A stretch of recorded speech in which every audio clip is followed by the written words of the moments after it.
Bonjour à tous, dans cette vidéo je vais faire un bilan complet de notre expérience en unschooling. Ça fait 6 ans et demi que nos 3 enfants, enfin nos 2 grands et notre petit de 5 ans sont en unschooling. Donc je vais faire un bilan du début jusqu'à aujourd'hui de toute notre expérience en primaire, puisque Léna serait au collège actuellement si elle était scolarisée. Donc je vais découper cette vidéo en plusieurs parties pour que ce soit assez clair. Dans une première partie, je vais vous parler de notre expérience de l'école, puisque Léna et Lysandre ont été scolarisés un petit peu. Dans une seconde partie, je vais vous expliquer notre choix de l'instruction en famille et notamment aussi notre choix du unschooling. En troisième partie, je vais vous parler de l'expérience. Et puis dans une autre partie, je vous parlerai de plaisir, de la notion de plaisir. Enfin, dans une avant-dernière partie, je vous parlerai de nos objectifs de unschooling. Et puis enfin, pour terminer, je vais vous expliquer un petit peu quelles sont les limites que nous avons perçues, moi et Christophe, concernant cette méthode d'apprentissage. Voilà, alors je vous dis à très vite en commentaire si vous avez des questions tout au long de cette vidéo. N'hésitez pas, je vous répondrai très volontiers.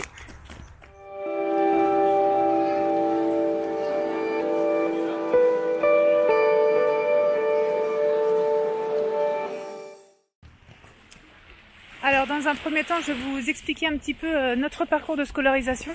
Léna aujourd'hui elle a 11 ans et demi et Lysandre il a presque 10 ans. Ils ont été scolarisés 2 années, enfin 1 année pour Lysandre et 2 années pour Léna. On était tous les deux en Bretagne, on avait trouvé une grande longère en Bretagne et on travaillait à domicile. On avait trouvé un petit village où il y avait une école, c'était vraiment parfait pour nous. L'école c'était une classe par niveau, c'était juste une école maternelle et primaire. Les gens se connaissaient tous dans le village, les maîtresses et les ATSEM étaient très disponibles, à l'écoute. Donc franchement c'était une expérience très agréable de scolarisation. Après voilà, la maternelle, même si il y a des règles à respecter, forcément il y a un cadre, il faut arriver à l'heure, etc. Le rythme de l'enfant, bon bah faut qu'il suive, hein, clairement faut qu'on soit à 9 h à l'école, mais ça restait quand même relativement cool. Ça reste la maternelle avec des activités différentes. Quand il y avait un couac, si un enfant n'est pas... Enfin je sais que Lysandre par exemple, il a pu avoir des accidents de propreté, voilà, c'était pris en compte. Et je pouvais le récupérer, je pouvais le mettre que 2 à 3 fois par semaine, bon voilà. Ça restait relativement adaptable à l'enfant, ce qui m'allait très très bien.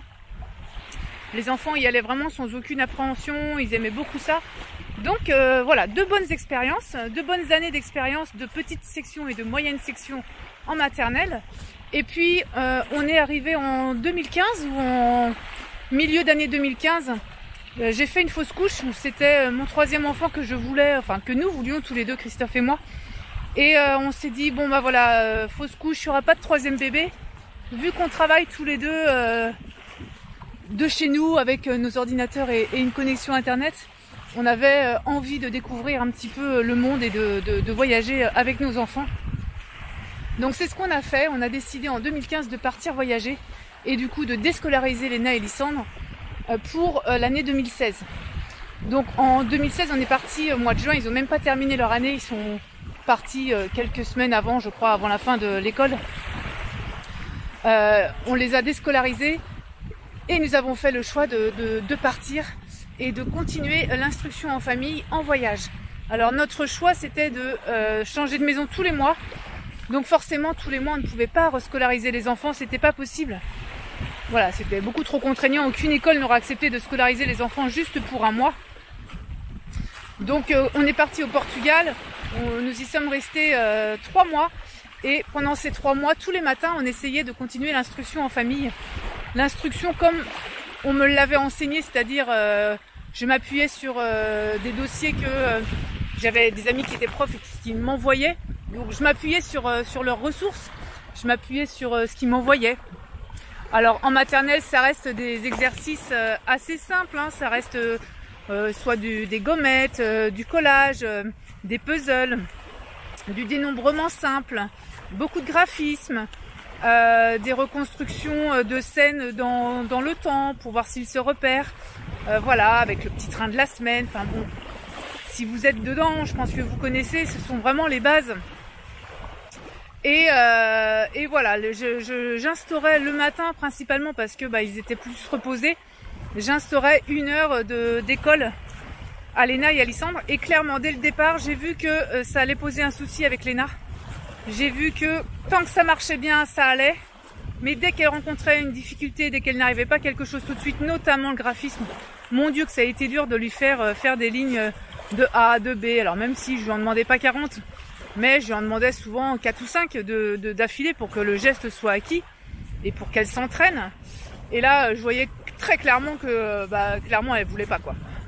Elle voulait pas, ça l'énervait, c'était pas ce qu'elle voulait, elle avait juste qu'une envie, c'était de partir jouer. Donc Lysandre était toujours enthousiaste à l'idée de travailler entre guillemets, hein, mais bon, de faire de l'école. Et Léna pas du tout. Je me suis dit mince, qu'est-ce qu'on va faire? Il y en a un qui adore ça et l'autre pas du tout. Voilà, comment je vais faire? Comment est-ce qu'on va faire dans le voyage? Nous n'étions pas du tout partis en voyage pour se prendre la tête, pour être dans le conflit avec Léna qui avait 4 ans à l'époque. Clairement, pour moi, l'enfance, c'est primordial. Je sais à quel point une enfance pourrie peut bousiller une vie entière. Donc moi, mon but, c'est vraiment que mes enfants aient une super belle enfance. Alors, pas pourri gâté, pas dans ce sens-là, mais une enfance plutôt de liberté, où on leur amène des choses pour qu'ils puissent se développer, se responsabiliser, devenir autonomes plus tard. Et dans ma tête, clairement, c'était pas en la forçant à faire quelque chose que j'allais y arriver.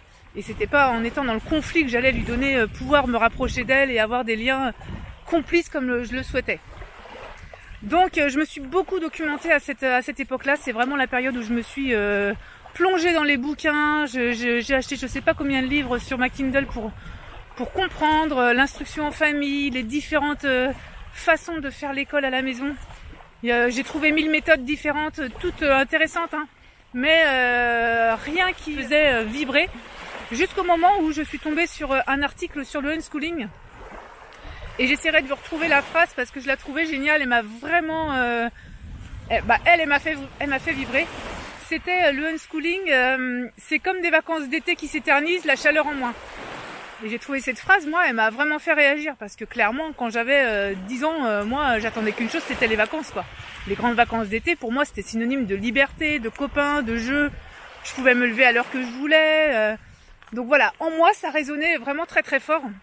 Et je me suis dit, bon, je vais me documenter encore plus sur cette méthode. Et puis, je vais voir où est-ce que ça va nous mener. Si Christophe est d'accord, on va tenter. En plus, ça m'allait bien parce que le unschooling, je peux pas vraiment vous le définir. Mais il y a c'est une grande liberté c'est vraiment plus une mentalité qu'une façon de faire. Mais en gros, on part de l'envie, de l'intérêt de l'enfant pour pouvoir lui proposer des activités, pour pouvoir répondre à ses besoins, à sa demande, et pour qu'il acquiert des apprentissages à travers l'expérience, à travers ses passions. Donc je me suis dit ok, Léna elle a 4 ans, Lysandre il a 3 ans, ils n'ont pas encore développé beaucoup de passion, de choses ou d'intérêt pour quelque chose, donc c'est intéressant parce qu'ils sont vraiment en plein âge de curiosité et clairement je me disais que c'était vraiment intéressant à cet âge-là de pouvoir adopter cette méthode. C'est ce qu'on a fait. Christophe était ok, il m'a dit de toute façon au pire ce sera rattrapable entre guillemets à cet âge-là. Ils ne sont que en maternelle. Donc voilà, il n'y a pas de gros retard non plus en maternelle. Donc c'est ce qu'on a fait. C'est pour ça qu'on a vraiment choisi le unschooling. Hein. C'est vraiment cette liberté qui nous a plu. Voilà, dans la prochaine partie, je vais vous expliquer un petit peu notre choix. À partir du moment où on a choisi de faire le unschooling, qu'est-ce qui s'est passé?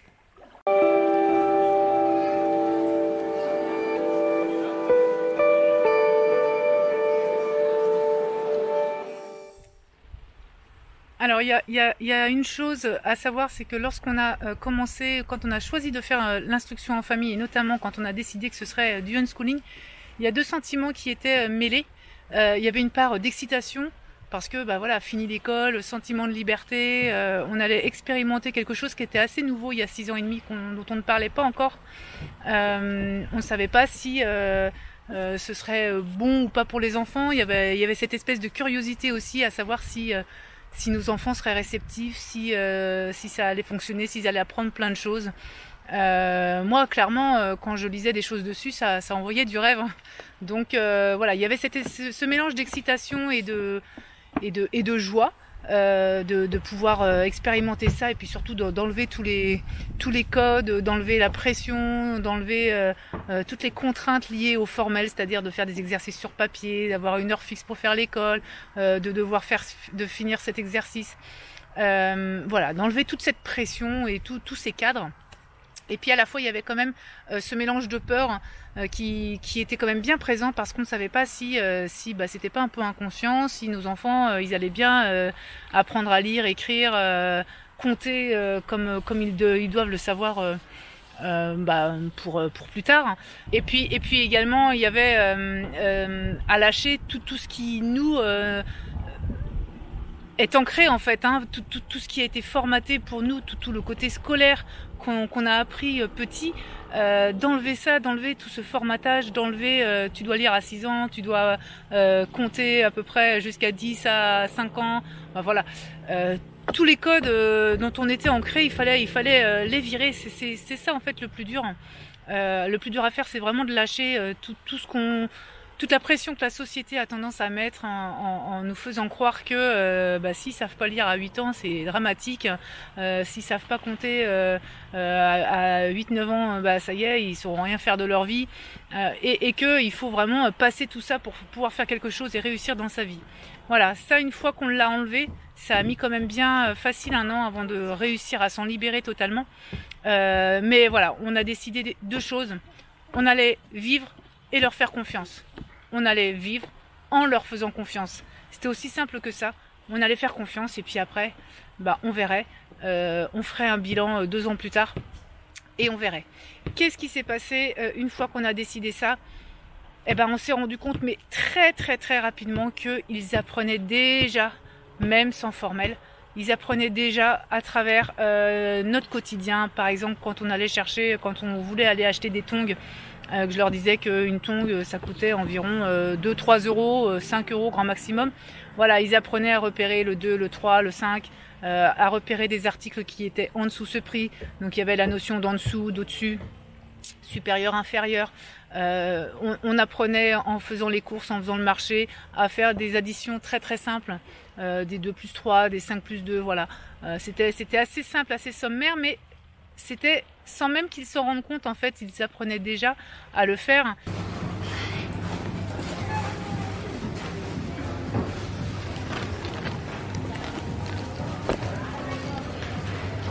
Bon, forcément, elle va pas aller prendre le truc le plus diététique possible, j'imagine, mais bon, ça fait partie du jeu.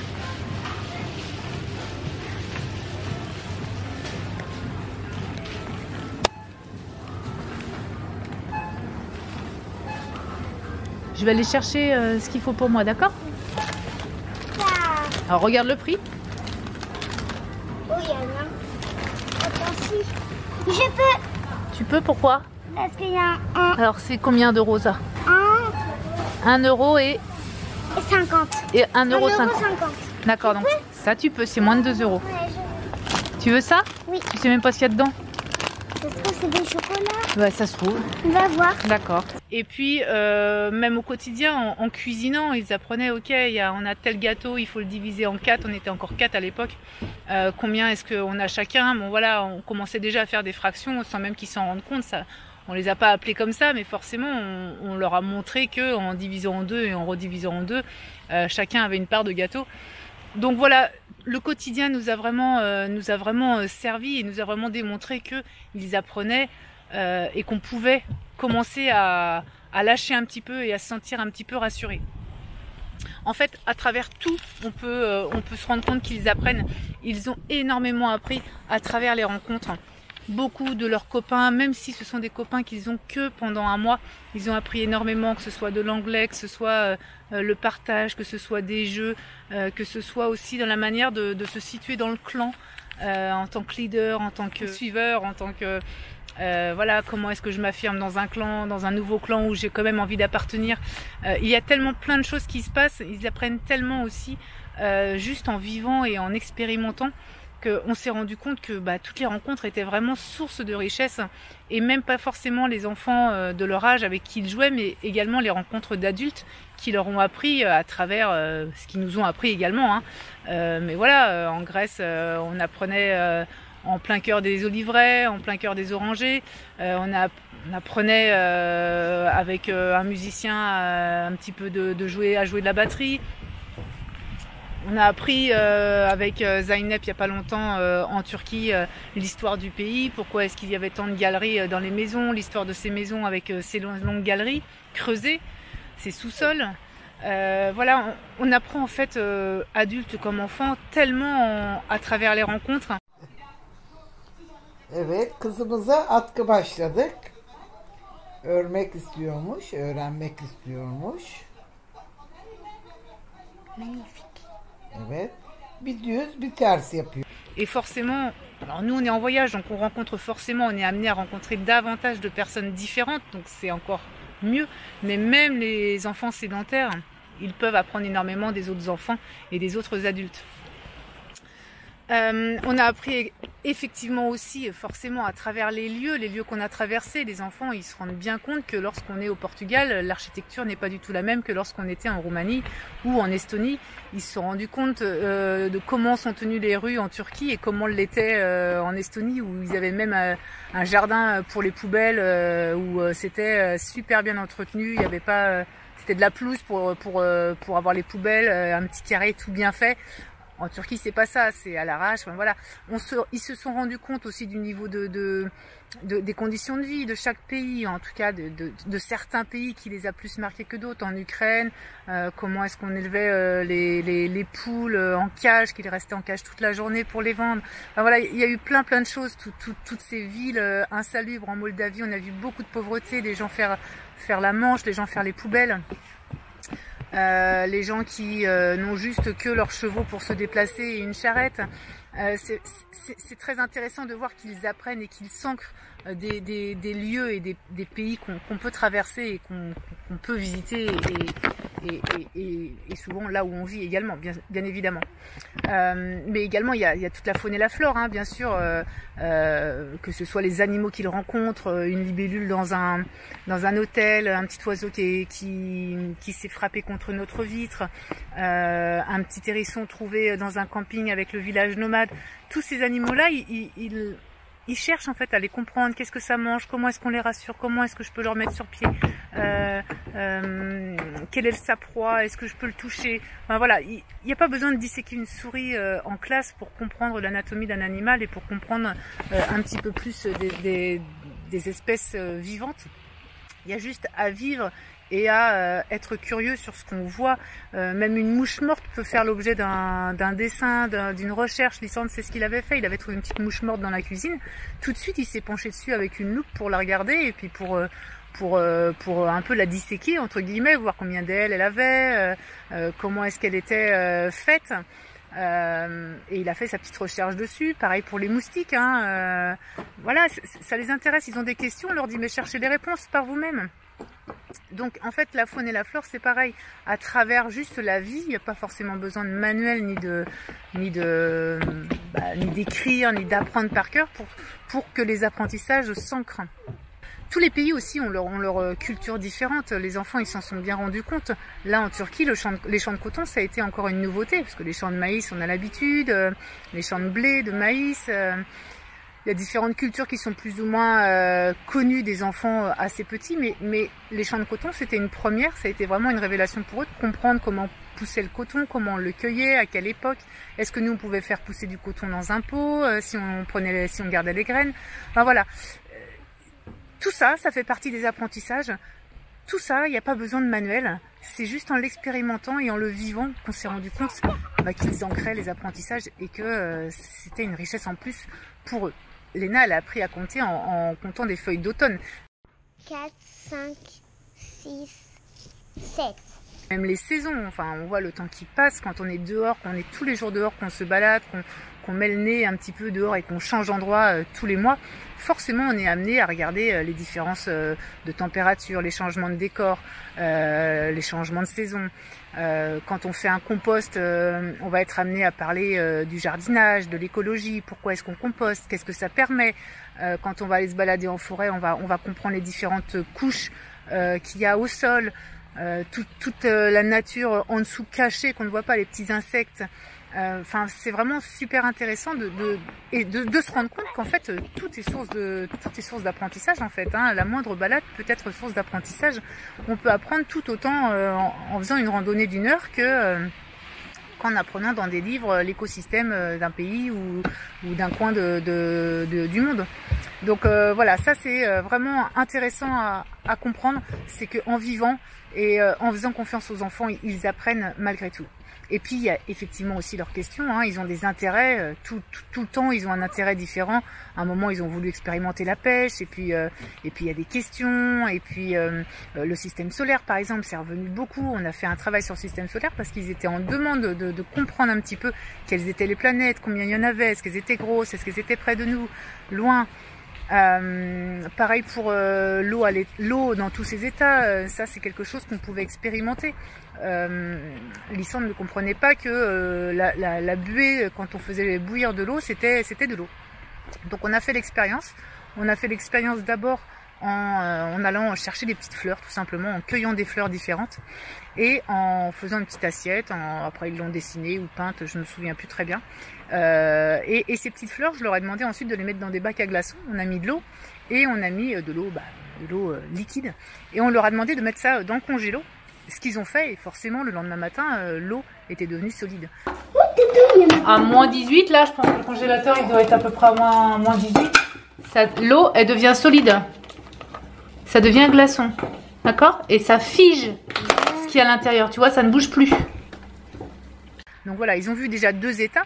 Et ensuite, cette eau, ces glaçons-là, on leur a demandé de les faire bouillir dans une casserole pour qu'ils se rendent compte que l'eau qui était en train de bouillir, bah, c'était de l'eau à l'état gazeux tout simplement. Donc c'était 3 états.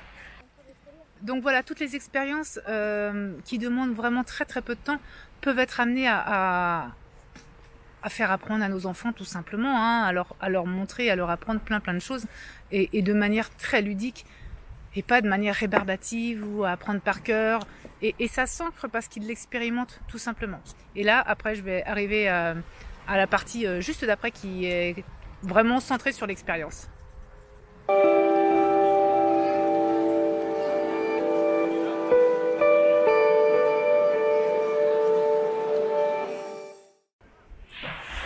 Voilà pour la partie 3, pour la partie basée sur l'expérience, j'ai changé de plage, j'ai même changé, j'ai changé de maison d'ailleurs. J'ai changé d'endroit du pays. Je suis dorénavant dans le sud de la Turquie. Alors, je vais vous parler de l'expérience. Pourquoi est-ce que l'expérience est super importante? Parce qu'en fait, il y a 2 gages pour moi qui sont vraiment hyper importants pour l'apprentissage. C'est l'expérience et l'émotion. Si les 2 sont réunis, forcément il y aura un apprentissage qui restera ancré. Vous allez vous-même vous en rendre compte avec un exemple tout bête, mais si vous regardez un film d'amour et que vous voyez les personnages qui se séparent, voilà, si l'histoire elle est prenante, vous allez être attristé, vous allez certainement peut-être pleurer, pourquoi pas, mais voilà, ça en plus. Par contre, si dans votre vie vous avez déjà vécu ce que c'était qu'une séparation, l'émotion que vous avez ressentie lors de votre séparation va remultiplier encore davantage le souvenir de ce film, et vous vous souviendrez de ce film forcément parce que vous avez expérimenté aussi cette même situation. C'est un peu la même chose pour les bébés quand ils ont besoin de manipuler les choses pour comprendre leur environnement, pour toucher avec leurs pieds, avec leurs mains, avec leur corps, pour appréhender les objets, le monde qui les entoure. Pour le comprendre, on a besoin d'expérience et d'expérimenter. Ça, c'est vraiment fondamental.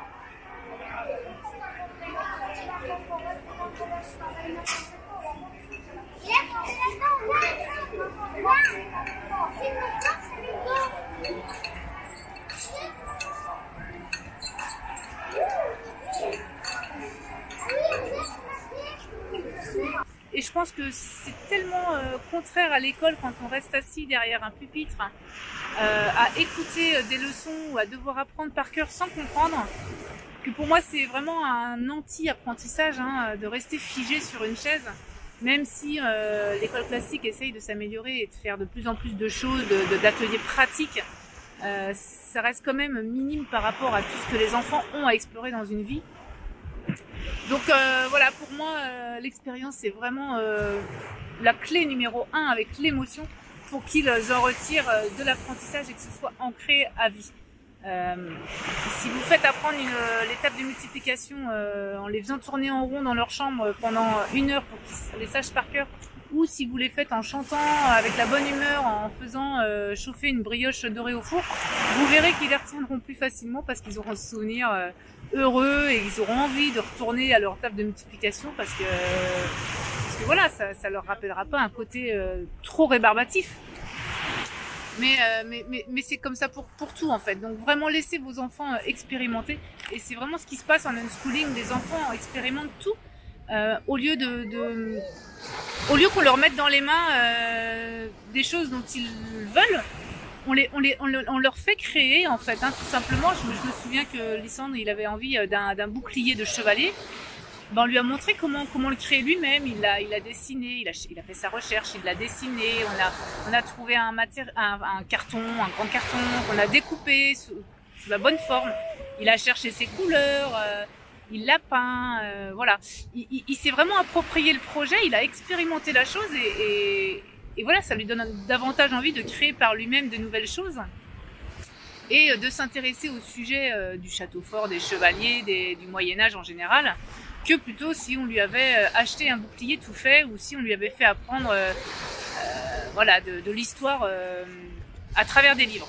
Donc vraiment, l'expérience, elle est fondamentale. Hein. Dès qu'on en a l'occasion, en unschooling, on traite, enfin voilà, on parcourt les cités des sciences, on parcourt les expos, on parcourt les musées, on peut visiter des petits commerces qui nous montrent leur métier, l'artisanat, enfin voilà. Tout est source d'apprentissage, encore une fois, tant qu'ils l'expérimentent et tant que derrière, ils trouvent un moyen d'avoir de l'émotion. Ça peut être en manipulant eux-mêmes, notamment Léna, là, dernièrement, elle a fait elle-même de la poterie en Turquie. Elle a adoré le faire et voilà, ça restera un moment ancré, elle comprendra le process parce qu'elle l'a fait elle-même. C'est la même chose que pour les bébés, hein. À tout âge, on en a besoin, mais même adulte, c'est encore ça. Émotion plus expérience, apprentissage. Ce qui est intéressant dans le unschooling, c'est qu'il n'y a pas de comparaison, il n'y a pas de notes et il n'y a pas de pression. Et ça, c'est fondamental aussi pour pouvoir s'élever et pouvoir continuer à apprendre et à vouloir apprendre, hein, notamment à être curieux, à s'engager dans des projets. La comparaison en classe, elle est vraiment terrible à mon sens. Énormément d'enfants qui subissent beaucoup de pression, qui veulent pas être le dernier, qui essayent d'être... Alors pour certains qui veulent être les premiers, mais pour certains qui veulent pas être les derniers. Qui ont tellement peur de l'échec, de ne pas savoir ou d'être interrogé, d'avoir un blanc, d'être humilié par un prof. C'est tellement la loterie en classe, en système scolaire standard. On peut avoir des très bons profs comme on peut aussi avoir des profs qui nous pourrissent une année. Et là, franchement, c'est irrattrapable hein, quand on a une année un prof qui n'est pas du tout pédagogue, qui ne fait pas vivre ses cours et qu'on doit supporter une année. Bah voilà, on n'a pas trop le choix. En unschooling, c'est tout l'inverse. Ils vont vraiment à leur rythme. Ils font leurs expériences et leur expérience nécessite pas forcément de se comparer ou d'avoir une note ou quoi que ce soit. Il n'y a pas de résultat final recherché. Ça, c'est tout l'intérêt.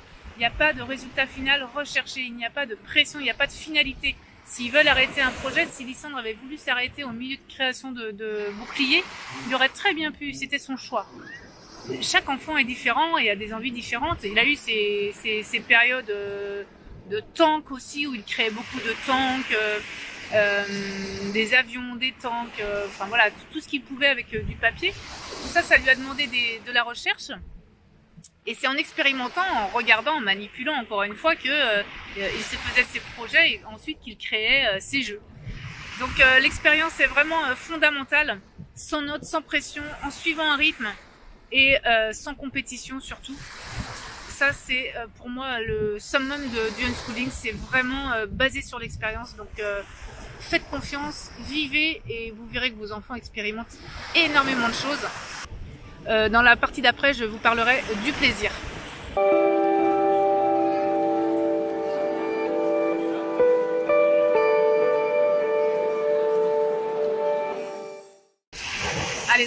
là, je vais vous parler de plaisir. Ça va être basique, ce que je vais vous dire, tellement basique. Mais nous-mêmes, adultes, on se souvient des jours où on a pris du plaisir. On se souvient forcément des jours où on a kiffé un moment, même si c'était un moment simple, que ce soit une journée à la mer.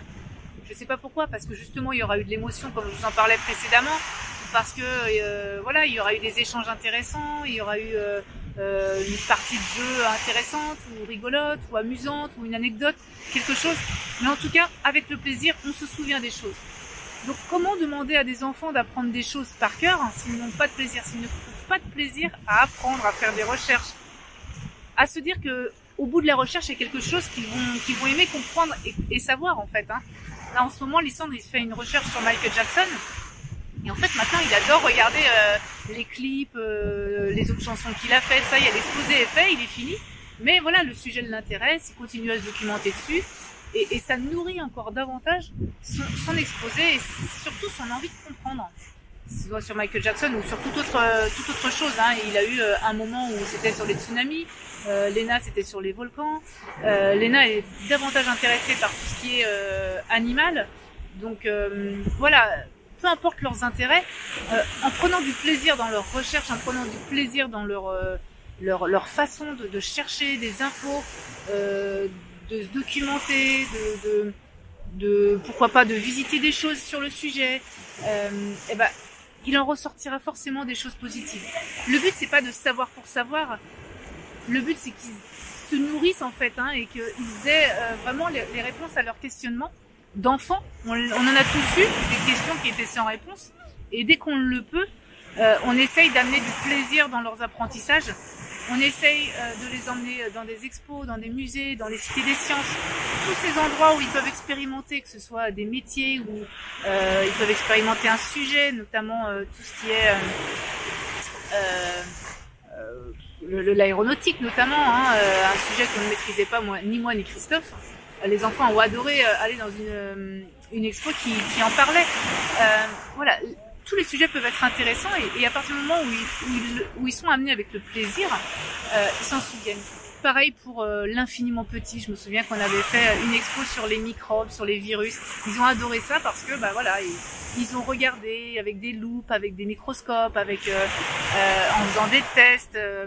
Il y avait plein de choses à manipuler. C'était super intéressant pour eux en fait. Hein, encore une fois, à travers l'expérience et l'émotion et le plaisir, ils en ont retiré des apprentissages qui aujourd'hui restent ancrés. Donc voilà, n'essayez pas de chercher à tout prix à ce qu'ils sachent beaucoup de choses en fait. Hein. Du moment qu'ils apprennent avec le plaisir, vous verrez que ces apprentissages-là sont bien ancrés et sont les plus intéressants et les plus formateurs pour eux pour la suite, pour qu'ils aient envie de rechercher à nouveau sur des sujets prochains, futurs en tout cas, et en sachant comment les chercher. Ça aussi c'est intéressant. En ayant envie de rechercher, quand on leur apprend à comment chercher les réponses, après c'est beaucoup plus facile et il y a encore une fois beaucoup moins d'efforts à faire pour avoir les réponses à ces questionnements. Donc voilà, avec le plaisir, les amis, on peut apprendre énormément de choses avec les enfants, adultes comme enfants d'ailleurs. Hein. Mais voilà, cette notion de plaisir, elle est vraiment importante parce que nous-mêmes, hein, on aime apprendre dans le plaisir, on aime se faire un petit café quand on regarde une formation, quand on fait une formation, on aime se regarder un petit film après s'être formé sur quelque chose ou lire un bon bouquin. C'est la même chose pour les enfants, ils ont besoin d'un cadre plaisant, ils ont besoin de se sentir bien, en paix, ils ont besoin de se sentir bien tout simplement pour ancrer les apprentissages et c'est pas que pour les enfants. Dans la partie prochaine, on va parler des objectifs du homeschooling. Quel objectif on s'était fixé moi et Christophe et qu'est-ce que le homeschooling permet en fait.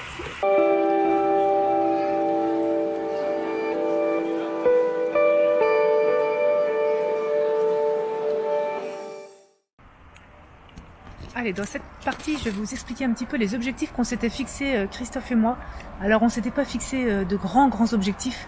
Les 3 objectifs qu'on s'était fixés en termes de compétences, c'est qu'ils sachent lire, écrire et compter. Bien évidemment, pour nous, ce sont les bases.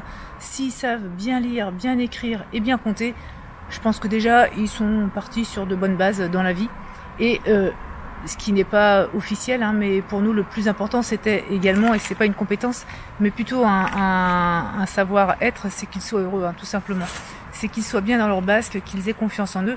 Alors, comment est-ce qu'ils ont fait pour bien savoir lire, écrire et compter? C'est la question qu'on me pose très régulièrement, sans formel, sans faire d'écriture, sans écrire des lignes tout le temps. Léna et Lysandre, ils ont appris énormément à travers le jeu libre. Le jeu libre, je le défends, mais à 3 millions %, parce que à travers le jeu, quand ils ont commencé à s'intéresser à des situations, à des mises en scène, notamment à faire le jeu du restaurant ou du commerce, où il fallait écrire des menus ou des plats, ils ont commencé à vouloir écrire, voilà, banane, pomme, etc. Je me souviens en Grèce, ils jouaient à la marchande.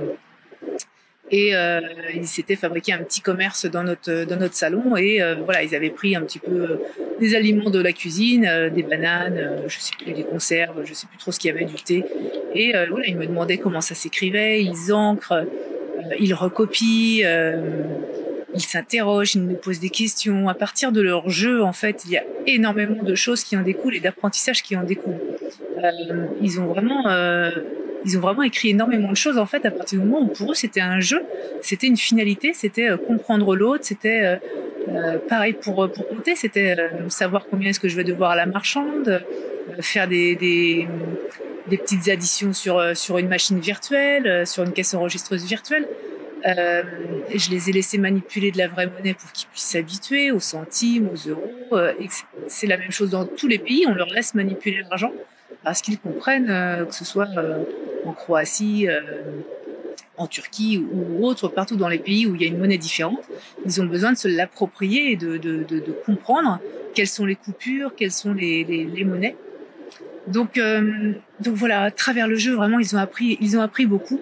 Et en plus, ce que je trouve très intéressant dans le jeu libre, c'est qu'ils n'ont pas de cadre. On ne les restreint pas à des règles formatées. On ne dit pas tu dois rester dans ce cadre-là.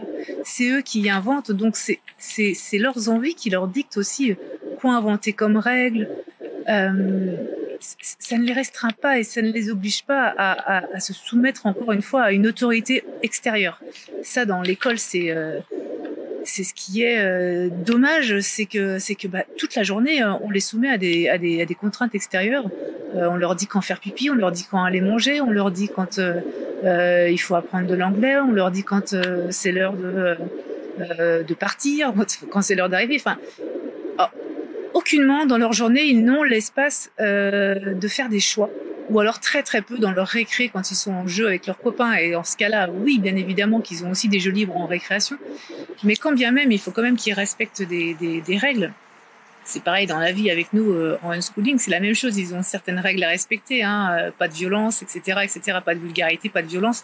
Mais après, en delà de ça, ils se font leurs propres règles et ça permet au cerveau de l'enfant de comprendre qu'ils peuvent choisir, qu'ils peuvent décider, qu'ils peuvent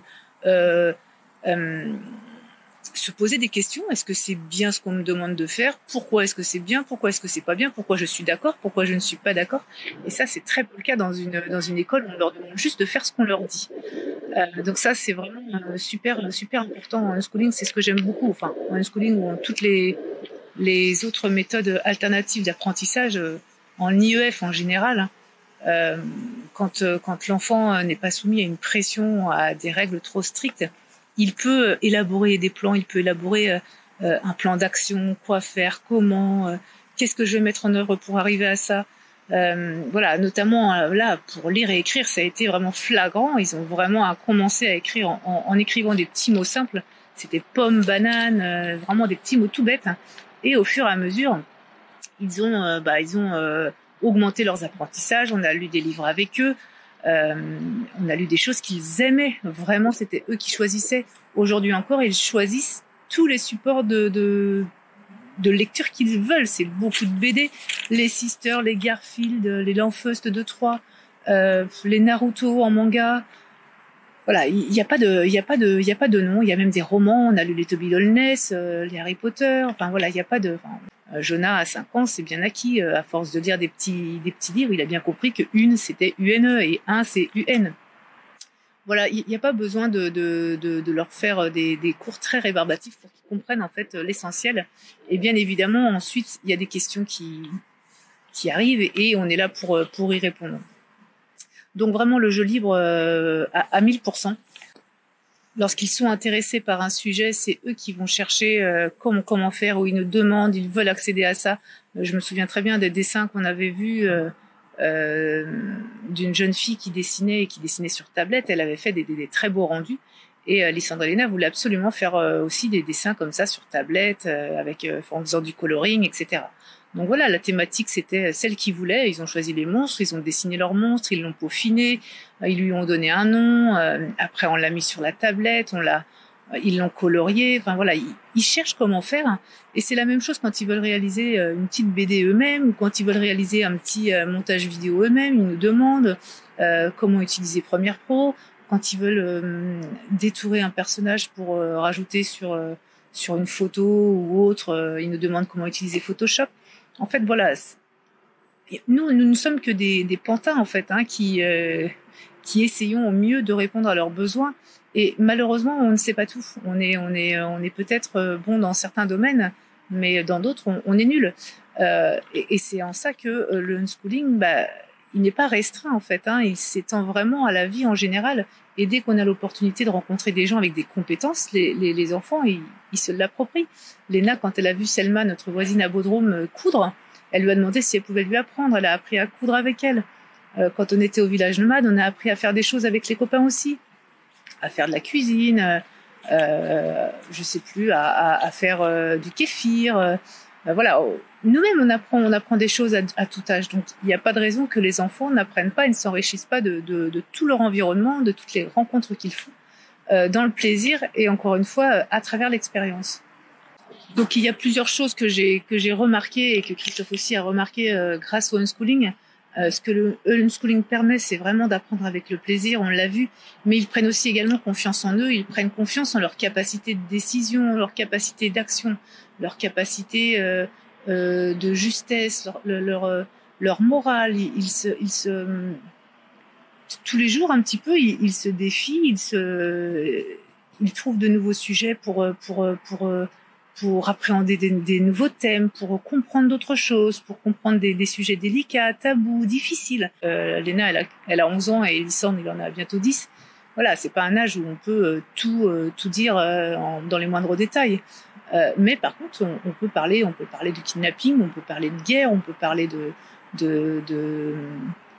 sexualité, on peut parler de tous les sujets qui ne sont pas forcément amenés à l'école. On peut en parler. Alors ils sont amenés, mais de manière très théorique. Nous, on préfère le débat, on préfère parler, on préfère débattre, on préfère dire toi qu'est-ce que t'en penses et pourquoi, argumente. C'est exactement la même chose dans les exposés. On leur demande pas de faire juste une prise de notes et de nous la livrer. On leur demande vraiment de réfléchir à un plan. Pourquoi est-ce que c'est judicieux de regrouper les idées entre elles? Qu'est-ce que ça permet? Il y a différentes façons de faire des plans. Regarde, tu aurais pu faire comme ça, de l'ordre chronologique, ou au contraire par idées différentes. Voilà, tout est vraiment sujet à discussion et à apprentissage. Donc le unschooling permet le plaisir et ils permettent aussi de prendre confiance en eux, mais également ils permettent aussi une grande autonomie.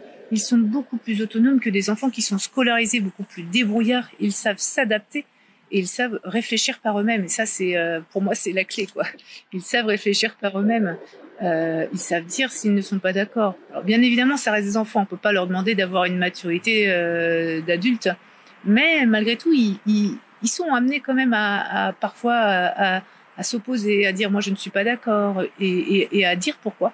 Et ça, je suis vraiment ravie que ça leur permette ça parce que dans le futur, ils en auront besoin en fait. Pour s'affirmer, pour être droit dans leurs bottes avec leurs idées et voilà, et qu'ils défendent leurs valeurs. Également, le unschooling permet de se connaître de A à Z en fait. Ils vont à leur rythme. S'ils ont besoin d'une sieste, ils font une sieste. Si ils ont besoin d'aller vers un sujet particulier, vers des thématiques particulières, ils y vont. Ils apprennent à comprendre vraiment qui ils sont. À l'école classique, ils voient un petit peu tout, quoi, toutes les matières, et ils doivent performer dans toutes les matières. Ils doivent avoir la moyenne dans toutes les matières. Personnellement, moi j'ai connu des gens très très intelligents dans certains domaines et carrément nuls à chier dans d'autres, et ça les a pas empêchés d'exceller dans leur domaine et d'avoir une carrière superbe. Donc voilà, ce qui nous intéresse, c'est qu'ils aillent là où ils ont envie d'aller et qu'ils prennent confiance assez en eux pour pouvoir rebondir si un jour ils ont envie de changer totalement d'intérêt, si un jour ils se retrouvent à se passionner pour l'astrologie, ils se passionneront pour l'astrologie et ils feront leurs recherches, ils sauront se positionner. Et puis voilà, également ça leur permet d'aller avec leur facilité et leurs difficultés. Ils vont là où ils ont envie d'aller, mais également avec ce qu'ils peuvent. Ils ont sur leur petit dos, comme nous adultes, ils ont leurs compétences et puis leurs failles. Ils ont des choses qu'ils arriveront très très bien à faire, à comprendre, et puis d'autres où ils auront un peu moins de facilité. Et c'est pas grave en fait, on est humain. Moi-même, je suis bien dans ma vie, je suis bien dans mes basques, et pourtant je connais pas tout sur tout, et il y a certains domaines, certaines matières où je suis nulle à chier. Pareil pour Christophe et pour tous les adultes que nous sommes, on peut pas performer dans tout. Donc l'intérêt c'est d'être bien, c'est d'être heureux et d'avoir choisi la voie qui nous ressemble le plus. Donc voilà, le but du unschooling c'est vraiment ça, c'est de se connaître, d'être autonome, de prendre confiance en soi et puis de garder cette notion de plaisir. Ça veut pas dire que tout est facile dans le unschooling, ça veut pas dire qu'ils ne font que ce qu'ils aiment et que ce qu'ils aiment est facile. Encore une fois, il y a des moments où ils connaissent aussi la frustration de ne pas y arriver, et il y a des moments où c'est trop dur et ils arrêtent, et ça fait partie de la vie, parce que dans la vie nous-mêmes on a arrêté des choses, on a fait des choix, et voilà, et c'est pas grave. Notre but c'est pas de leur dire non, tu commences un projet, tu le finis. Non, alors notre but c'est de leur dire voilà, dans la vie tu seras aussi amené à faire des choix. Si pour toi c'est plus important aujourd'hui ou moins important qu'autre chose, eh bien consacre-toi du temps pour autre chose.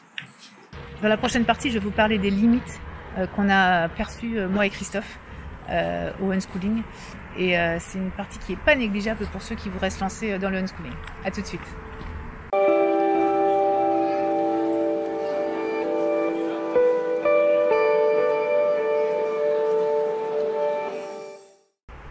Alors dans cette vidéo, je vais vous parler des limites du unschooling. En tout cas, ce qu'on a repéré nous, Christophe et moi. Donc encore une fois, ça reste personnel, ça reste notre expérience au bout de 6 ans et demi de unschooling avec Léna, Lysandre et Jonah aujourd'hui. La première limite qu'on verrait, c'est que évidemment, c'est pas forcément une méthode, mais ce mode de vie, qu'on soit en voyage ou sédentaire, cette façon de faire nécessite qu'on soit énormément présent pour nos enfants.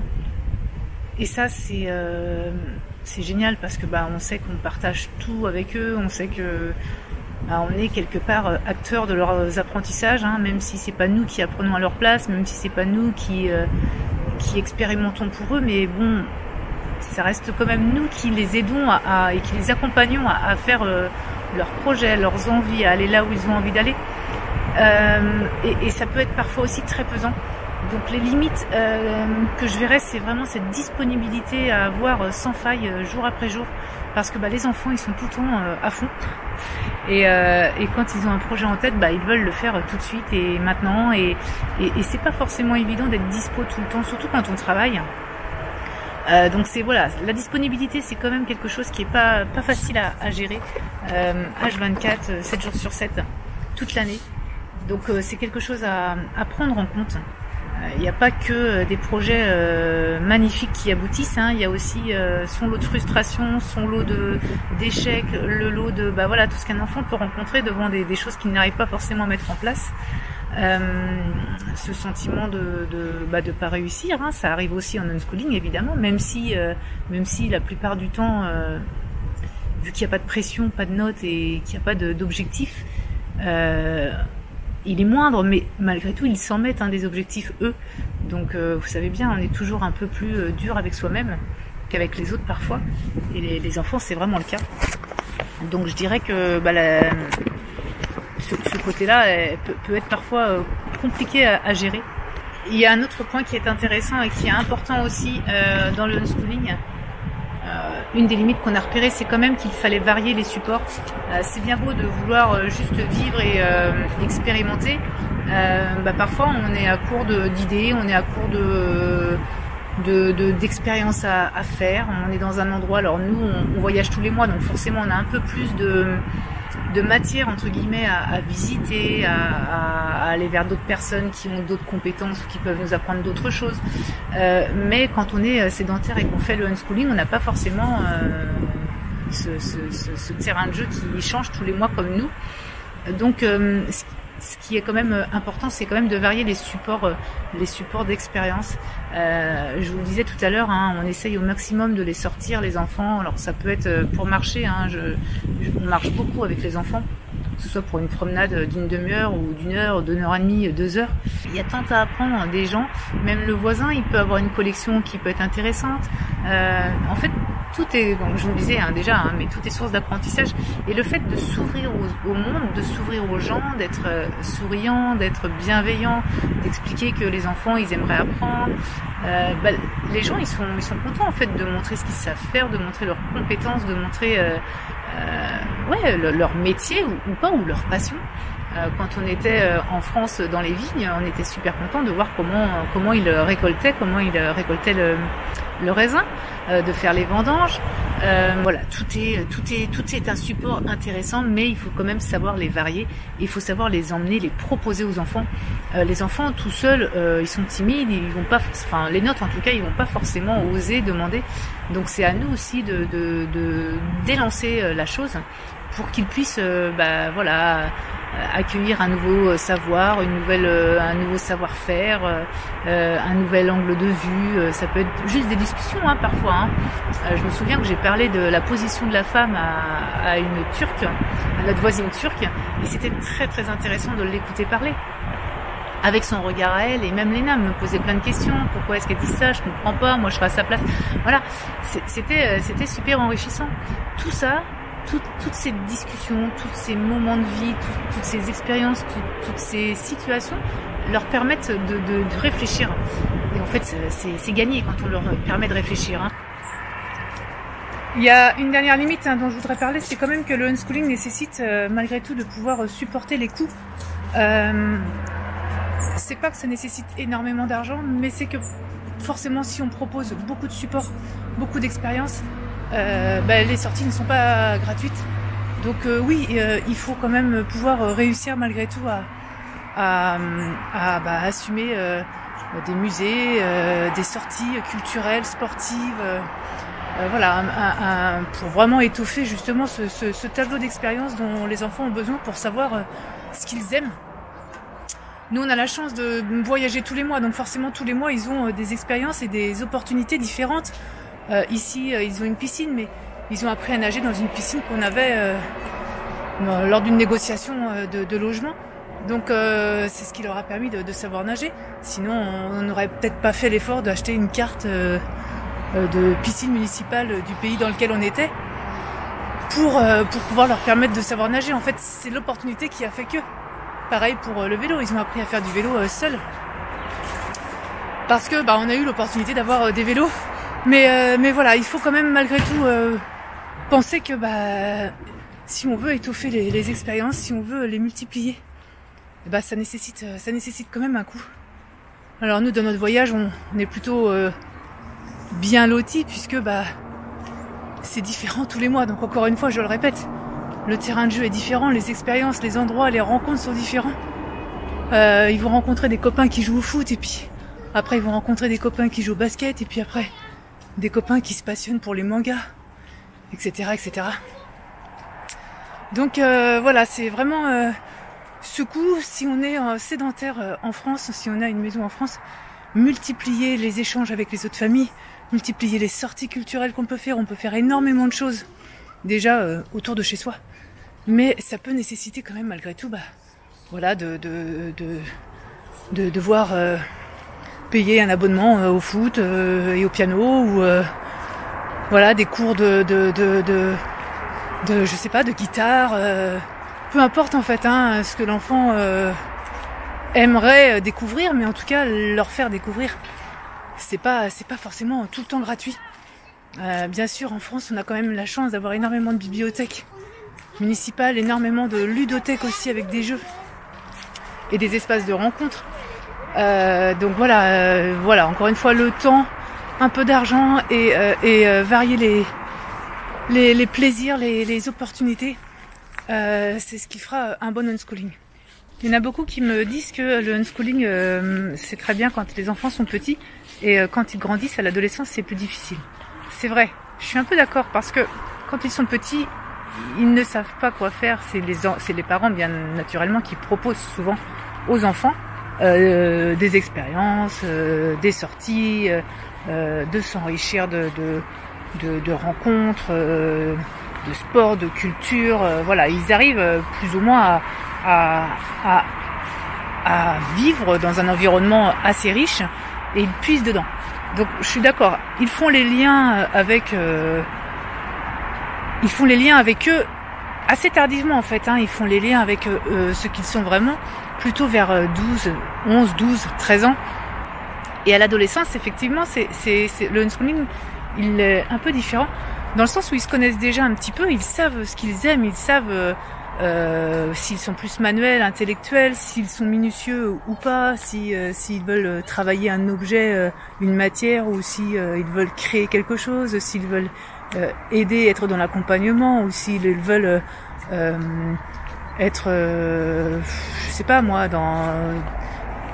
ils savent à peu près ce qui les attire, s'ils aiment la mécanique, s'ils aiment la médecine, s'ils aiment la nature, s'ils aiment les animaux, s'ils aiment tout quoi en fait, s'ils aiment la création, s'ils sont plutôt branchés informatique. Voilà, ils se connaissent davantage à l'adolescence. Et à l'adolescence, le unschooling sera un peu différent. Effectivement, on va plutôt leur proposer de l'expérience pratique. Ça va plus être faire des sorties culturelles un peu à droite à gauche, pas sans queue ni tête, mais sans objectif derrière. Là, on va vraiment, enfin en tout cas moi et Christophe, ce qu'on aimerait, c'est vraiment les amener à faire des stages très très variés dans des situations et des métiers très variés, que ce soit dans le maraîchage, dans la bureautique, dans l'usinage. Voilà, donc tout ce qui peut être fait en fait. Hein, j'aimerais qu'ils aient au moins conscience des enjeux du métier et pas seulement ce qu'ils ont dans leur tête. En ce moment, Léna et Lysandre, ils adoreraient être serveurs dans la restauration. Certes, ils vont expérimenter, j'espère très très rapidement. Dès qu'ils auront 15 ans, je pense, peut-être que ça dépendra où on sera, mais j'espère qu'ils pourront au moins faire des petits stages de 2 semaines au moins pour se faire une idée. 2 semaines, un mois, ce serait bien, un mois minimum. Pour qu'ils comprennent ce que c'est que de se lever le matin, est-ce que c'est ça qu'ils veulent, est-ce qu'ils veulent être à leur compte ou est-ce qu'ils veulent être employés, salariés. Voilà, tout ça, ça va les aider aussi à mûrir dans leur tête et à se faire une idée de ce qu'ils veulent vraiment pour la suite. Est-ce qu'ils sont faits pour écouter les ordres et les règles de quelqu'un, ou est-ce qu'ils sont faits pour entreprendre? Est-ce qu'ils sont faits pour travailler un objet ou pour décider, pour créer, pour soigner, pour accompagner, pour rendre service. Il y a tellement de choses qui peuvent être expérimentées à l'adolescence. Je pense que c'est vraiment plus du pratique qu'on doit leur fournir à cet âge-là, plutôt que là les musées et tout ça, ce sera plus dans du divertissement pour eux. Pourquoi pas, hein, de continuer à faire des liens avec le monde, évidemment. Ils seront plus en âge de comprendre des pièces d'antiquité à 14 ans qu'ils l'ont été quand nous on en a vu. Léna, elle avait 8 ans et Lysandre 7, donc forcément. Mais ce sera plus la même démarche. À 7-8 ans, on ouvre les œillères, on parle de choses assez générales, on leur montre qu'il peut y avoir des liens avec le monde actuel. Voilà, on les aide à construire la frise chronologique, on les aide à montrer la diversité du monde.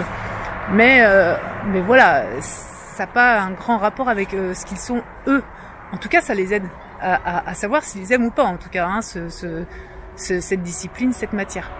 Donc voilà, entre 2 et 10 ans, c'est vraiment multiplier les expériences, les échanges, les ressources pour qu'ils puissent se connaître davantage et arriver à un âge où ils se connaissent un petit peu mieux, et les aider justement à leur rendre concret ce qu'ils ont dans leur tête, à le rendre plus concret. Ok, comment tu vois toi le métier par exemple de maçon?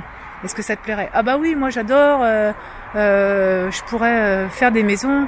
Ok, est-ce que tu penses que c'est dur le métier de maçon? Bon non, c'est pas dur, maintenant ils ont des grues, tout ça. Je fais ok, on va expérimenter, peut-être que ça leur fera du bien aussi d'expérimenter ce métier. Lysandre, il a eu sa phase de grutier. il adorait les grues. Est-ce que toute la journée il se verrait dans une grue s'il expérimentait vraiment? Alors au-delà des 10 minutes fun qu'il aura à être dans sa grue et à monter des choses, est-ce que toute sa vie il se verrait grutier? Voilà, ça va être intéressant qu'ils expérimentent. Et puis encore une fois, il n'y a pas de mauvais choix.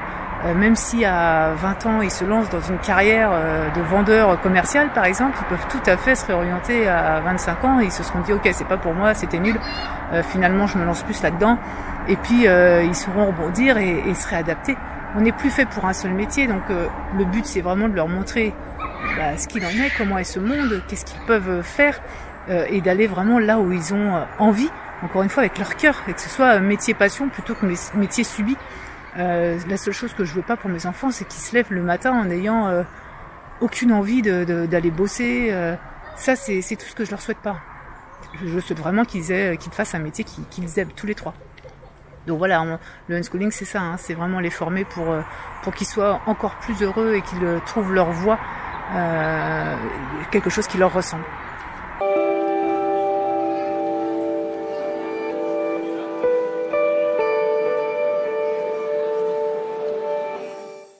Allez, je réponds aux questions cet après-midi. Vous m'en aviez posé plusieurs. J'avais mis une boîte à questions sur Insta et sur Facebook, donc vous pouviez me poser toutes vos questions. La première, c'est les enfants veulent-ils aller à l'école? Alors, Léna et Lysandre ont connu un peu l'école. Ils en ont de vagues souvenirs. Donc, ils n'ont pas le manque de l'école. Ils nous disent très clairement que ce qu'ils trouvent bien à l'école, c'est qu'il y a des copains et il y a des groupes. Et arrivé à leur âge 10 et 11 ans, ça devient important d'appartenir à un groupe de jeunes. Donc je pense que ce qui leur manque, c'est pas forcément le format de l'école. D'ailleurs, Léna, elle le dit très bien qu'elle aimerait pas du tout retourner à l'école. Lysandre, lui, serait pas forcément contre. Hein. Si on avait l'opportunité d'être en France, je pense que lui, il serait content d'être scolarisé. Donc voilà, si un jour on sait qu'on se pose en France, Lysandre, il aimerait bien faire cette expérience. Donc voilà. Mais pour le moment, enfin voilà, ils en ont pas un grand manque. On peut pas avoir vraiment le manque de quelque chose qu'on a peu connu, donc ils en ont pas de grands souvenirs. C'est vraiment les vidéos qu'on a faites à cette époque-là dont ils se souviennent en fait plus. Donc voilà, ils aiment pas le côté un peu contrainte de l'école. Il faut se lever tôt, il faut faire les devoirs le soir et tout. Par contre, voilà, ils aiment bien tous les deux. Ils me le disent que le côté copain, c'est quand même sympa. Ensuite, on me demande comment vous faites pour les contrôles de l'inspection académique. Alors, il faut savoir qu'on n'a pas de contrôle de l'inspection académique, qu'on n'en a plus, puisqu'on ne fait plus partie de l'éducation nationale française quand on part de France un certain nombre de mois, quand on est à l'étranger, quand on est hors de France un certain nombre de mois. Alors, ça change tout le temps, hein. Avant c'était 6 mois, mais ça a dû certainement changer encore depuis. On ne fait plus partie de l'éducation nationale française. On dépend du pays dans lequel on est. Donc normalement, si on voulait, on aurait très bien pu, on devrait même normalement déclarer les enfants en Turquie et les scolariser en Turquie. Sauf que nous qui changeons d'endroit tous les mois, voilà, même si on le faisait dans les faits, ce serait pas possible. Donc il n'y a plus de contrôle et ça c'est très très bien. Alors la prochaine question, c'est comment se passe la sociabilisation des enfants? Pas trop difficile. Alors, en fait, ce qu'il faut savoir, c'est que la sociabilisation, elle ne se fait pas forcément que à l'école. On vit sur la planète Terre et il y a des gens partout et des enfants partout. Donc la sociabilisation, elle se fait naturellement partout où l'on vit.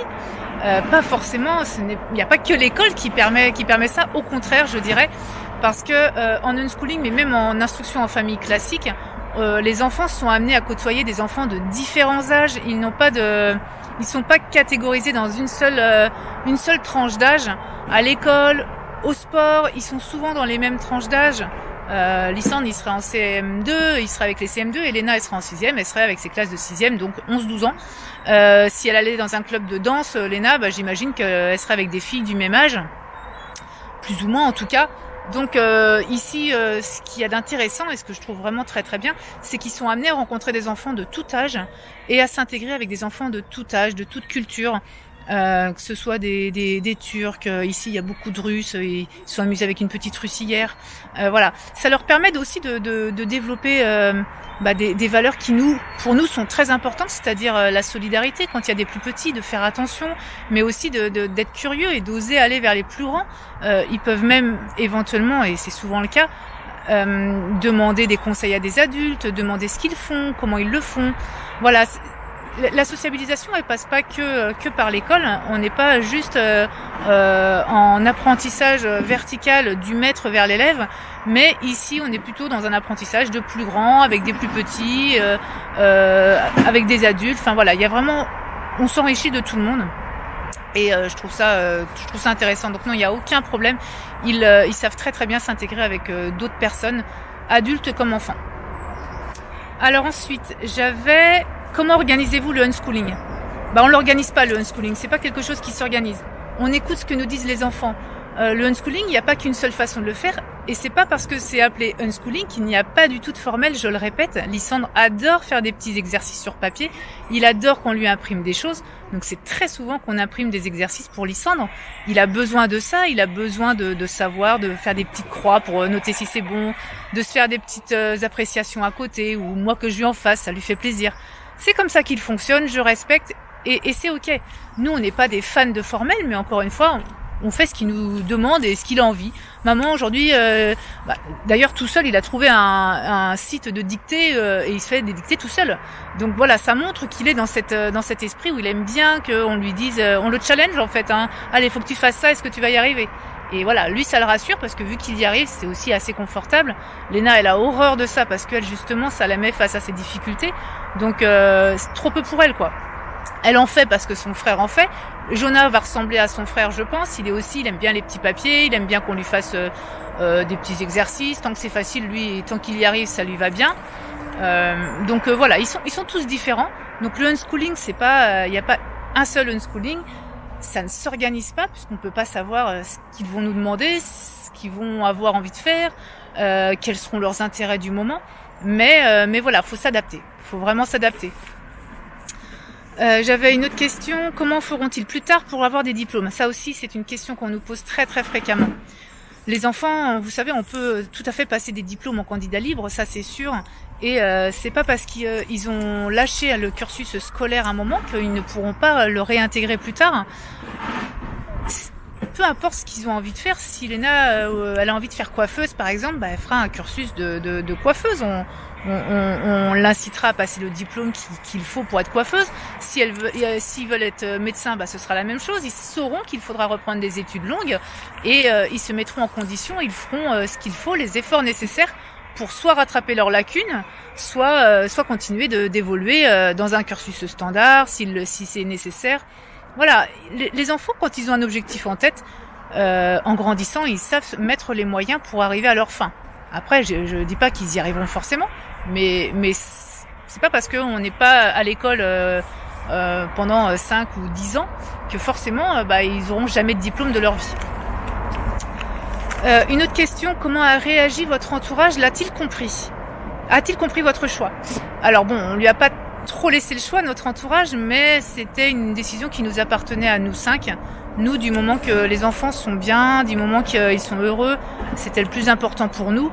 Donc notre entourage, certes, il a été un peu surpris au départ, je pense un peu inquiet aussi, mais voilà, ils ont été rassurés quand ils ont vu que Léna et Lysandre savaient compter, lire, écrire, voilà, et que là, au jour d'aujourd'hui, ils sont épanouis et ils sont à peu près dans la moyenne des enfants. Allez, j'ai changé d'endroit pour la fin de mes questions. J'en avais une autre qui me demandait connaissent-ils l'école ou pas du tout? Est-ce que cela change quelque chose selon vous? Alors oui, donc j'en ai parlé en début de vidéo. Léna a été 2 ans en petite section et moyenne section et Lysandre a juste connu la petite section. Est-ce que ça change quelque chose pour nous ou selon moi non, pas vraiment en fait. Je pense que le unschooling, on peut le faire à tout moment. Après, c'est plus difficile de se détacher du formatage qu'on a un peu subi à l'école malgré tout. Alors, c'est pas vraiment le cas en maternelle, forcément. Mais après, il y a quand même vite l'esprit de compétition inconsciemment qui est quand même permanent. Les enfants se comparent beaucoup en classe. Ils veulent pas être les derniers. Il y a toujours un peu la peur de la note, la peur du regard des parents aussi, quand ils ramènent leur bulletin. C'est quelque chose qui est, même s'ils le vivent bien, même s'ils sont bons, c'est quand même quelque chose de latent quand les enfants sont dans une école. Donc forcément, il faut se débarrasser de tout ça parce que en unschooling, il n'y a pas d'attente particulière, si ce n'est leur bien-être et leur bonheur, et puis voilà, qui prennent confiance en eux. Ce qui nous intéresse vraiment dans cette démarche de vie, c'est vraiment une confiance en eux. Vous pouvez pas imaginer à quel point c'est important d'avoir confiance en soi. Je pense que quand on a confiance en soi, quand on élabore un projet, mais quel qu'il soit, quand Léna a voulu commencer à faire du vélo toute seule, qu'on lui a dit qu'on n'allait pas l'aider, mais qu'elle avait quand même en tête qu'on allait l'accompagner, qu'on allait l'encourager, mais pas faire à sa place, qu'on n'allait pas la pousser pendant des heures derrière elle, ça servait à rien, qu'il fallait qu'elle trouve son équilibre. À 23 ans, on serait pas encore derrière elle à pousser son vélo pour qu'elle démarre, par exemple. Donc tout ça, c'est un apprentissage autonome. Quand elle a décrété qu'elle avait envie de savoir faire du vélo toute seule, elle s'est donné les moyens d'eux. Elle a réussi au bout de quelques heures à prendre son élan toute seule, à rester sur le vélo, à ne pas tomber, à freiner, à poser le pied à terre et ensuite à faire des virages, etc. Vous pouvez pas imaginer à quel point, même si pour nous ça nous semble anodin aujourd'hui de faire du vélo, mais vous pouvez pas imaginer comme c'est jouissif, comme c'est réconfortant de savoir qu'on peut mener un projet quand on l'a décidé et de le mener à bien jusqu'au bout. Et ça, je pense que plus les enfants vont le faire, plus ils vont acquérir cette notion de confiance et plus ce sera facile dans l'avenir parce qu'ils vont se rendre compte que en fait on veut leur mettre des étoiles dans les yeux, quoi. On veut qu'ils se sentent capables de tout faire dans leur vie et de se donner les moyens de tout faire. Il n'y a pas de limite. S'ils veulent créer leur business, ils créeront leur business. S'ils veulent être employés, ouvriers, salariés, ils le feront. Enfin, ils choisiront, mais on veut juste qu'ils soient bien et qu'ils choisissent à l'instant où ils le seront, parce que je pense qu'on peut changer de métier à tout âge et plusieurs fois dans une vie, et qu'ils le fassent en pleine conscience et pas que ce soit des métiers subis et une vie subie. En fait, ce qu'on leur montre, ce qu'ils peuvent choisir et se responsabiliser, que ce soit pour la vie pro, mais aussi pour leur vie sentimentale, etc., etc. Donc oui, ils connaissent l'école, mais ça change pas grand-chose au fait de la démarche en fait finale qu'on avait vraiment envie pour nos enfants. J'avais enfin une autre question. Quel niveau ont-ils? Alors ça c'est une question difficile en fait. Ça m'intéresse pas de les comparer aux autres enfants et ça m'intéresse pas de leur donner un niveau parce que je sais que Léna a des difficultés sur certains trucs, mais Lysandre a des difficultés sur d'autres choses qui sont pas scolaires. Léna est beaucoup plus à l'aise en société, en débrouillardise, pour oser faire des choses. Ça lui servira peut-être tout autant que ce que c'est Lysandre et lui, ce qu'il fait très très bien, c'est tout ce qui est scolaire justement, et Léna pas du tout. Donc ils ont juste, quand on me parle de niveau, c'est juste le niveau scolaire. Alors s'il devait être à l'école, Léna sera en 6e et Lysandre en CM2, mais ça m'intéresse absolument pas de savoir s'ils ont le niveau des autres enfants scolarisés. En fait, ce qui m'intéresse, c'est ce que je vous disais, c'est qu'ils prennent conscience qu'ils peuvent tout faire dans leur vie et que rien ne peut les arrêter, qu'on sera là pour les accompagner et qu'ils seront responsables de leur choix, qu'ils mèneront ou pas jusqu'à terme, mais en tout cas qu'ils prendront en main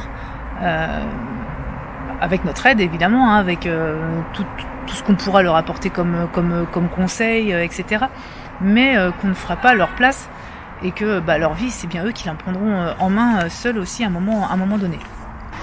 Après, voilà, c'est difficile de juger, puisque vu que j'ai pas d'enfants scolarisés, je sais pas vraiment ce qu'attendrait l'école classique des enfants. Je sais pas exactement.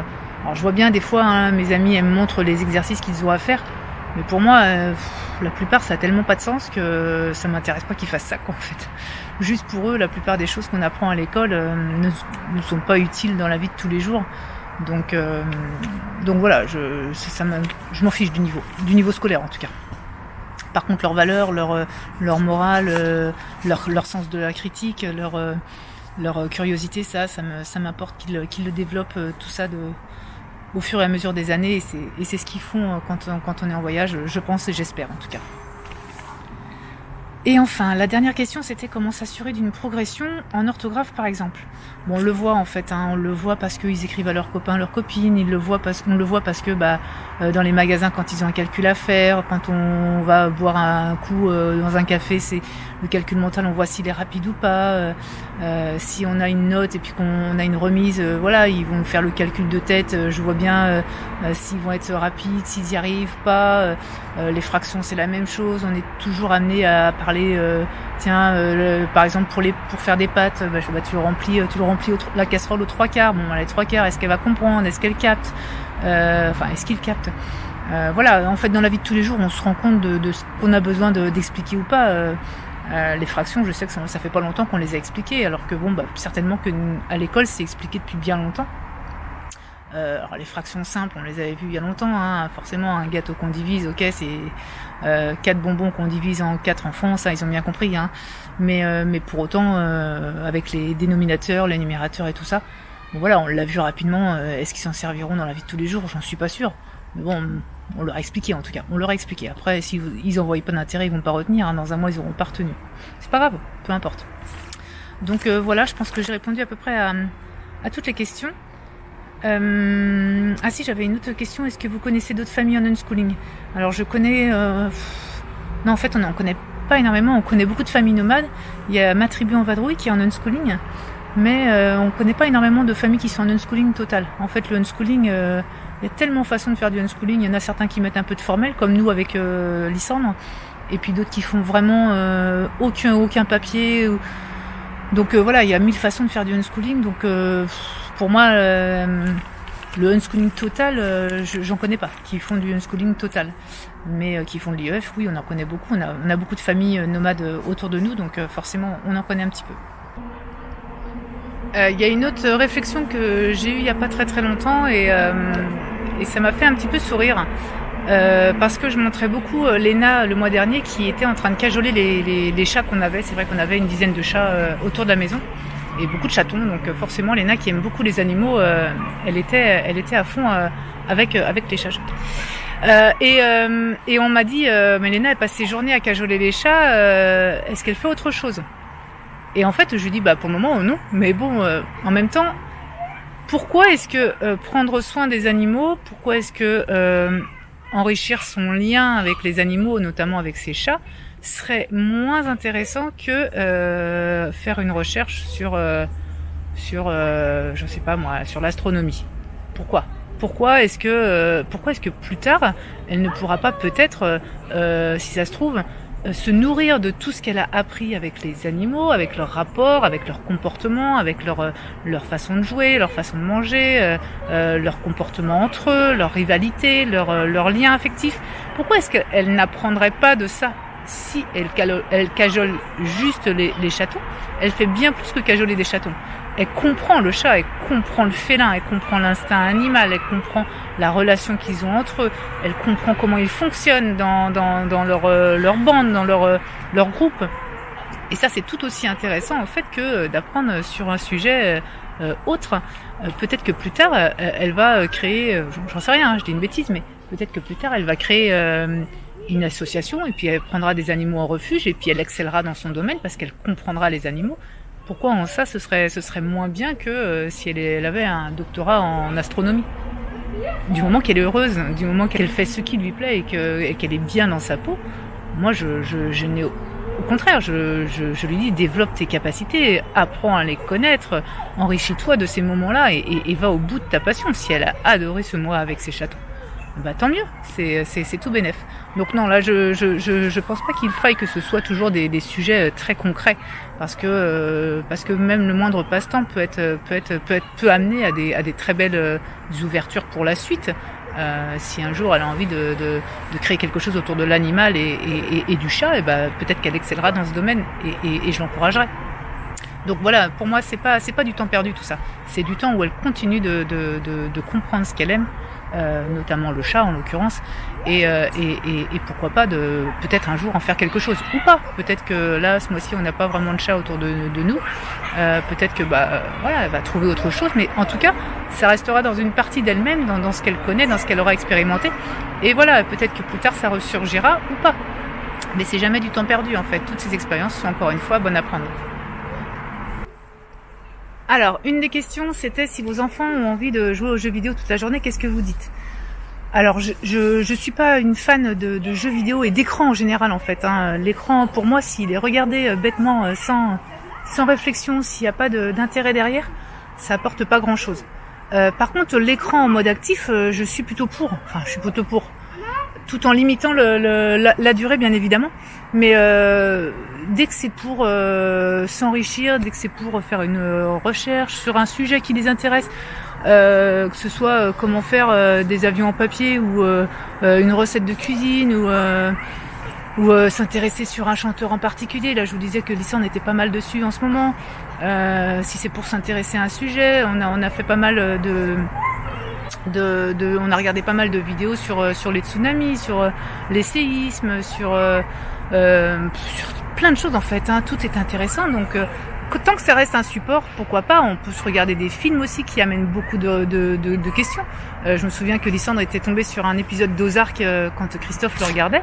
Voilà, ils ont parlé de blanchiment d'argent, ils ont parlé de drogue, ils ont parlé de trafic. C'était intéressant qu'ils comprennent. Pourtant, il n'avait que 8 ans à l'époque. Donc voilà, tant que ça reste un support, ça me dérange pas, tant que c'est pas des choses complètement bébêtes qui regardent pas. Moi, ce qui m'embêterait, c'est qu'ils regardent juste pour consommer de la vidéo ou du jeu sans but. Alors ils ont des moments de divertissement où c'est juste consommer juste un dessin animé et puis voilà, ils auront rien appris de spécial, mais voilà, on a aussi besoin d'avoir des moments de divertissement. C'est juste que c'est du divertissement, mais il faut pas que ce soit toute la journée en fait. Ils ont le droit d'avoir des moments de plaisir, hein, comme nous, hein, on aime se regarder une série, on sait très bien que ça va rien nous amener, mais voilà, on a envie de se divertir, de se poser la tête, ou quand on lit un livre, un livre c'est peut-être un peu moins le cas, mais si, ça peut arriver de lire des romans où c'est vraiment juste du divertissement, ça va rien nous apprendre, mais bon voilà, on se divertit aussi. Voilà, c'est exactement la même chose pour les enfants, ils ont le droit du divertissement et d'avoir un peu d'écran. Nous, mais c'est notre façon de faire. Christophe, lui, est beaucoup plus libéré de ce côté-là que moi. Moi, j'ai passé mon enfance à jouer dehors et lui, son enfance devant une télé. Donc forcément, on a un rapport qui est différent avec l'écran. Et pour autant, aujourd'hui, on est tous les deux nomades au même endroit. Donc voilà, ça veut rien dire. On a eu un cheminement complètement différent l'un et l'autre. Mais voilà, on essaie d'avoir un juste milieu. Tant que ça ne les emprisonne pas dans les jeux vidéo et dans l'écran, ça ne nous dérange pas. Tant que quand ils voient des copains, des enfants, et ils ont envie de jouer avec eux, ça ne nous dérange pas. Si vraiment ils préféraient leur écran que jouer avec des gens réels, là ça me dérangera un peu plus. Pour le moment, c'est pas le cas. Donc pour nous, ça nous va bien. Voilà, je pense que j'ai répondu à tout. N'hésitez pas, si vous en avez d'autres, des questions, je pourrais vous répondre en commentaire. J'espère que cette vidéo aura été complète. J'ai essayé de prendre le temps de répondre, d'expliquer un petit peu ma vision des choses. Elle est pas, c'est pas une vision figée. Hein. Peut-être que dans 1 an, dans 2 ans, dans 3 ans, ça changera encore. Voilà comment je ressens les choses moi, et ce n'est que mon avis. C'est très personnel. Ça ne dépend que de notre expérience à nous 5. Donc voilà, sachez que toutes les familles qui font un peu de unschooling comme nous, on le fait, n'auront peut-être pas la même vision que moi, et c'est pas grave. Voilà, il y a pas de, là encore, il y a pas de comparaison. C'est pas, j'ai pas raison ou tort de pratiquer comme on le fait. On fait comme notre famille le sent, et c'est juste ce qu'on ressent pour nous en fait. Donc voilà, je vous souhaite une bonne fin de journée. N'hésitez pas, si vous avez des commentaires ou des questions, on y répondra. Et je vous dis à très vite, peut-être pour un autre bilan dans quelques années. À bientôt.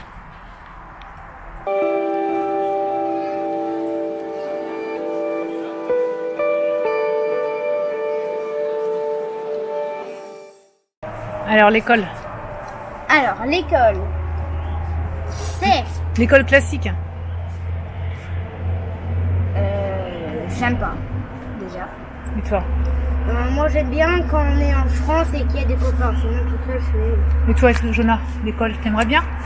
Non, parce qu'il y a trop de travail. Je préfère travailler à la maison. Tu préfères travailler à la maison? Qu'est-ce que vous aimez dans le unschooling? Le fait que ce soit pas du formel? C'est moins long. Moins de matière à réviser. En classe, il nous faut réviser beaucoup de matière d'un coup, alors qu'en unschooling, on peut apprendre ça, après ça, après ça, après ça. Et en fonction de ce que vous aimez, vous apprenez des choses aussi. Et si on ne veut pas travailler un jour, on n'est pas obligé de travailler, alors qu'à l'école, c'est... Par exemple, aujourd'hui, j'ai commencé Harry Potter depuis 5 ou 6 jours. Et puis j'adore ça, alors qu'au début je me suis dit bah c'est trop long, je vais jamais aimer. Ouais. Et toi, Jonah, Quoi? qu'est-ce que tu fais, toi? Comment tu apprends les choses, les lettres et tout ça? Bah, j'apprends à écrire en fait. Tu apprends à écrire? Oui. Tu apprends à écrire des mots? Oui. Sur ma tablette. Voilà. J'ai envoyé un message à mon copain, bah, c'est lui, je lui ai dit les lettres et c'est lui qui le fait. Donc ça t'a fait plaisir et en même temps tu apprends. Maintenant, Yubi, c'est comme ça et il n'y a pas en bas. Ouais, le petit B, ouais. Le C, c'est il y a par mot. Le C. Le C, c'est ça. C'est un petit C et le grand C, c'est ça. Ouh, c'est la même chose. Donc en fonction des choses que vous faites, vous apprenez des choses, quoi. Oui. En fonction de vos projets, en fonction de vos hobbies. Qu'est-ce que tu fais quand tu as du temps libre dans ta journée? Qu'est-ce que tu aimes faire? J'aime jouer aux échecs. Sinon, pour le travail, les maths, le français. Et... Toi, t'aimes bien les petits exercices. Faut quand même que tu le dises, contrairement à Léna. Donc toi, on peut t'imprimer des petits exercices, t'aimes bien. Et toi, Jonah, t'aimes bien les petits exercices? Oui, c'est bien des exercices pour les 5 ans. Ouais, pour les 5 ans. Et toi, Léna, t'aimes bien les petits exercices? Non. Donc voilà, faut s'adapter en fonction de chacun. Léna, on sait qu'elle aime pas trop ça. Et les garçons, ils aiment bien. Donc on fait plutôt pour les garçons. Puis Léna, elle fait si elle a envie. En fait. Elle est où? Bon alors du coup, est-ce que tu aimerais retourner à l'école? Non. Pourquoi? Parce que déjà, à l'école, c'est long. Tu dois faire toute la journée des devoirs et même à la maison quand tu rentres. Alors que nous, à la maison, là, on est tranquille toute la journée. J'étais en train de créer un projet pour une BD de mon âge. Et j'avais créé les persos. Il y a 3 personnages dans mes... 3 ou 4 personnages dans ma BD. Et là, j'ai terminé tout le dessin. Enfin, je connais mon histoire. Sauf que faut repasser au noir pour bien mettre après sur les feuilles qu'on va scotcher. Sauf que j'ai pas de tablette et donc sur ordinateur c'est très difficile de continuer. Ouais, et moi, pour l'instant, je peux pas continuer avec l'ordinateur. D'accord. Ok, donc pour toi, donc tu préfères faire comme ça alors? Tu préfères ce mode de vie que plutôt aller à l'école? Oui. Même une école française? Si c'était une école française? Non. Est-ce que t'aimes pas te lever? Alors déjà, j'aime pas me lever. C'est quoi les matières que t'aimes bien? Qu'est-ce que t'aimes faire? Déjà, j'aime bien la géométrie, l'anglais et un peu le français. D'accord. Ok, Lysandre, tu peux venir me dire ce que t'en penses, toi? Alors, toi, raconte-moi ton homeschooling. Qu'est-ce que t'en penses?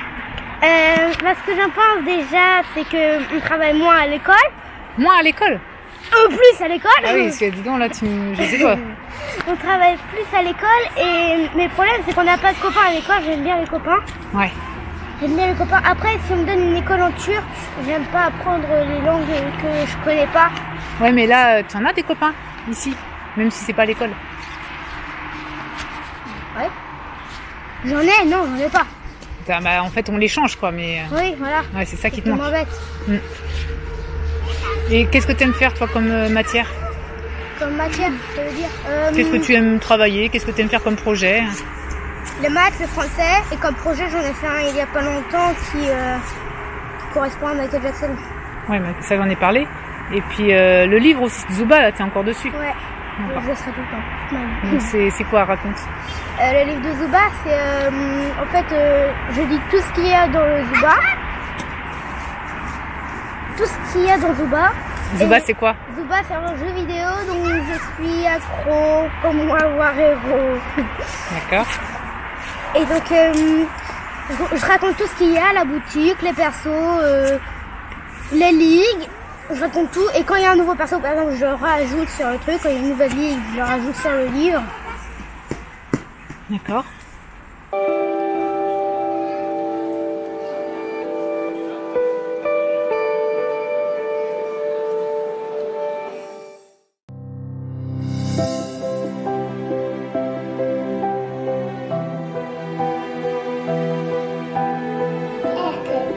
Très bien, Lisa. Alexandre?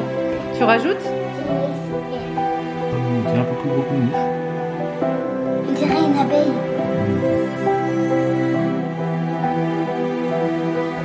La garde. Ils surveillaient d'ici. Est-ce que c'est leur maison? Oui, à l'intérieur, c'est leur maison. Elles construisent des galeries. Ok, allez, attention, c'est parti.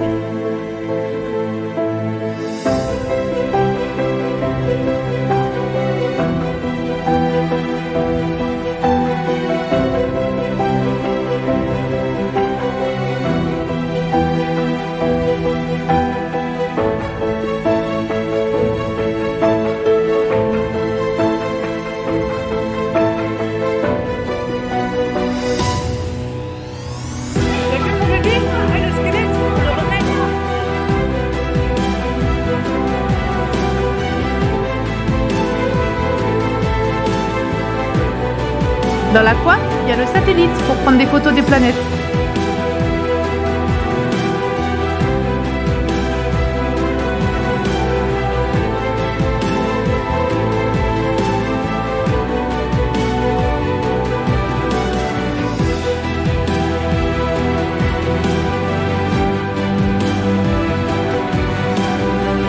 On descend et on monte.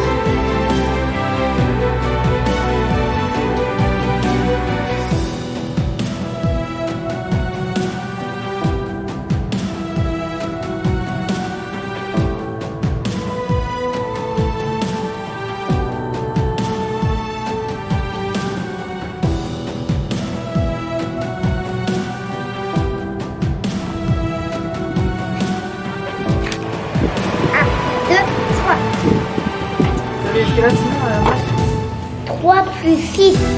9. Très bien. Ok.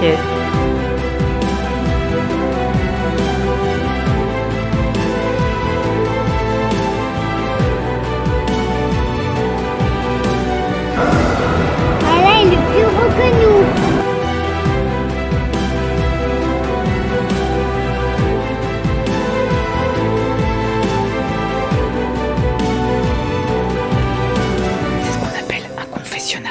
Si toi tu fais des bêtises ou quelque chose qui n'est pas bien, tu t'assois ici. Et là, le curé il se met là et il écoute ce que tu as à dire et il te pardonne. C'est lui. Toi tu dis j'ai péché, mon père, j'ai péché. J'ai tapé ma sœur et je m'en veux terriblement. Et le prêtre qui est là, il écoute, il dit ok, c'est pas bien, mais le Seigneur il te pardonne.